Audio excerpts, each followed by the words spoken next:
Frequency. I used to work as a sonar technician aboard to research vessel called the Orpheus Deep. We were mapping sections of the Pacific Trench places so far down that even light gives up. Our equipment could pick up anything whales, tectonic shifts, seven passing cargo ships hundreds of miles away. But 3 weeks into the mission, we caught something that did not make sense. It was a signal, rhythmic, low and perfectly patterned. Every 42 seconds thump like a pulse. At first we thought it was mechanical, maybe our own echo bouncing, but it came from below the trench, deeper than the deepest point ever recorded. We tried boosting the gain, that was a mistake because after a few hours we started hearing voices within the signal, not words, not language, just breathing, slow, ragged, desperate. One of the interns swore he heard his own name whispered between the static. By the fourth day, our coordinates started drifting, though no one had touched navigation. The ship's compass spun constantly like something magnetic was pulling it from below. At 3:17 a.m., sonar detected movement, a massive shape rising. It was not a submarine, it was not a whale. It was bigger than either, and it moved like it was crawling.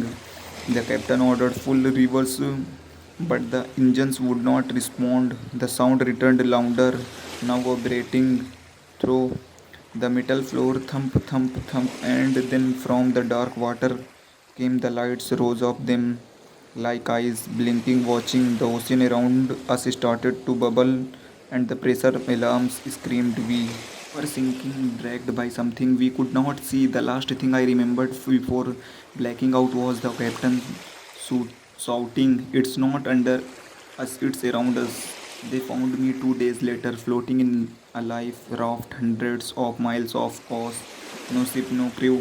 The Coast Guard said the Orpheus Deep never existed, but sometimes when I scan open frequencies at night, I still hear that pulse. The next part, recovered log, hashtag 47 Orpheus Deep. Timestamp 3:22:14 am. Date unknown. Source spatial audio. Reconstruction from corrupted data drive recovered near the Mariana Basin. Captain Holland. Pressures climbing again. 15,000 psi and holding. Why the hell are we still descending? Dr. Lenora Graves, because something's pulling us, it's not current. Look at the velocity graph, it's deliberate.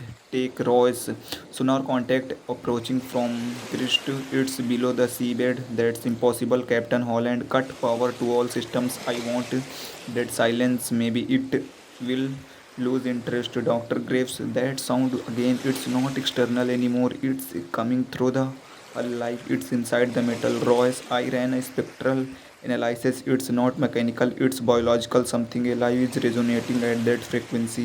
A faint voice is heard layered under the sonar pulse, whispering indistinctly, repeating surface. Graves, did you hear that? It said surface. I think it's terrifying, trying to communicate. Captain Holland, or lure us deeper. Sudden metallic groan, alarms, blare, screaming. Royce, pressures of the charts, hull integrity at 20%, a loud cracking sound, water floods in the thump grows louder, almost like a heartbeat. Dr. Graves looked through the viewport, its signal distorts, overlapping whisper.